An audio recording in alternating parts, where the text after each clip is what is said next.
Agora a gente vai para o nosso terceiro exemplo, que é da função h de x igual a menos x² mais x mais 2 no numerador e no denominador 1 mais x, e eu quero ver o que acontece com essa função à medida que eu me aproximo de x igual a menos 1. Bom, o que a gente já vê direto nessa função? Que menos 1 não pertence ao domínio dela. Se ela não pertence ao domínio, a gente não pode usar o teorema que a gente usou na primeira aula, que era aquele teorema que a gente só aplica o valor de x e calcula o limite. Mas tem uma outra maneira de burlar, digamos assim, esse sistema. O que a gente vai fazer? A gente vai reescrever esse meu polinômio aqui de cima com as raízes dele. Como assim? Então, eu posso reescrever h de x como sendo, então lembrando daquela aula de como é que a gente encontra as raízes de polinômio, que nesse caso aqui, como é uma raiz quadrada, é por Bhaskara, e a gente vai reescrever aquela parte de cima como sendo 1 mais x e 2 menos x. Tudo isso dividido por 1 mais x. O que a gente vai poder fazer agora? Vejam que a gente tem um fator aqui em cima, no numerador. Olha só. Ele está igual ao denominador. O que eu posso fazer nesse caso? Cortar. Mas aí, o que eu vou estar fazendo? Eu vou estar alterando a minha h de x para uma outra função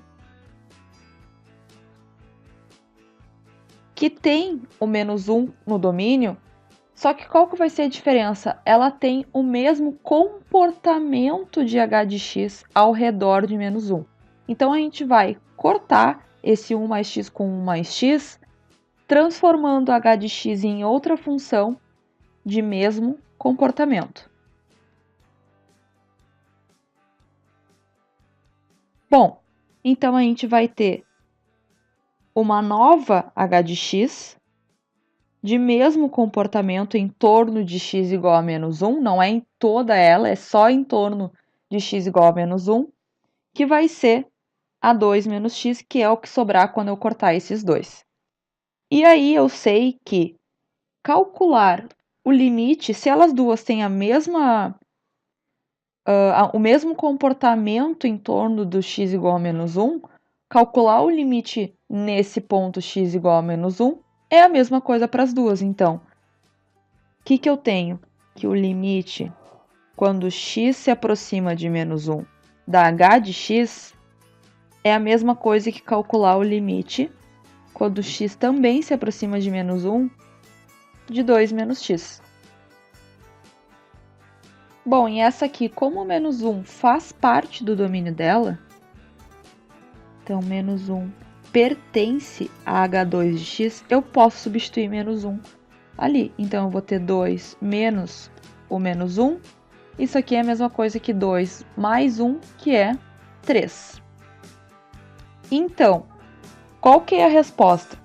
A função, à medida que x se aproxima de menos 1, a gente obtém que y se aproxima de 3. Porque o comportamento da h2 e da h de x são iguais em x igual a menos 1. Certo? Então, esse é o nosso terceiro exemplo.